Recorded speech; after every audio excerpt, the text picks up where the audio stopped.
اللہ اللہ اللہ۔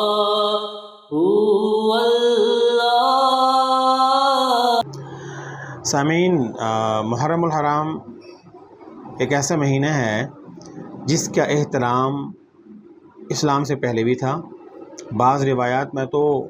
اتنا پہلے تھا کہ حضرت موسیٰ علیہ السلام کے دور میں بھی اس کی حرمت کا خیال رکھا گیا۔ بعض روایات میں ان سے بھی پہلے کا ہے۔ کیونکہ میں مفصل عرض کرنے کا وقت بھی نہیں ہے،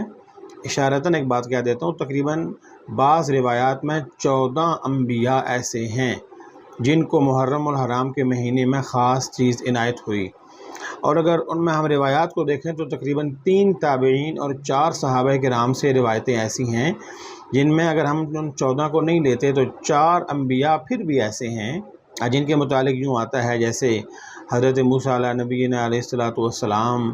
ان کو فرعون کے ظلم سے، جبر سے، تشدد سے، اور وہ جو ایک حاکمیت کا اور غلامیت کا دور چل رہا تھا، تو بنی اسرائیل کو، حضرت موسیٰ علیہ السلام کو فرعون کے جبر سے، تشدد سے، ظلم سے جو اللہ تعالیٰ نے نجات عطا فرمائی، وہ یہی 10 محرم الحرام کا دن تھا، محرم کا مہینہ، اور اس کی 10ویں تاریخ تھی۔ بعض روایات میں آتا ہے کہ حضرت ادریس علیہ السلام کو جو آسمانوں پر اٹھایا گیا اور ان کو اللہ تعالیٰ کے ایک خاص مقام دیا گیا، عرفہ و اعلیٰ مقام ملا، تو وہ بھی 10 محرم الحرام کا دن تھا۔ ایسے ہی حضرت نوح علیہ السلام کی کشتی جودی پہاڑ پر جب وہ طوفان آیا، طوفان نوح، اور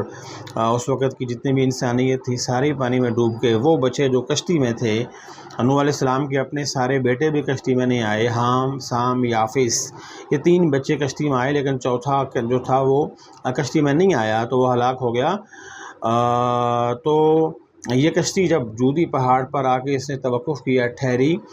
تو لکھا ہے کتابوں میں کہ یہ مہینہ بھی محرم الحرام ہی کا تھا۔ اس سے آگے چلتے ہیں کہ اللہ تعالیٰ نے اور بھی کئی انبیاء کے ساتھ خاص طور پہ جو عنایات کی وہ محرم الحرام کی 10 تاریخ کو کی، اور قیامت کے متعلق عام طور پہ سنا ہوگا آپ نے کہ جی وہ بھی 10 محرم کو ہی قیامت قائم ہوگی۔ تو محرم کا محرم ہونا،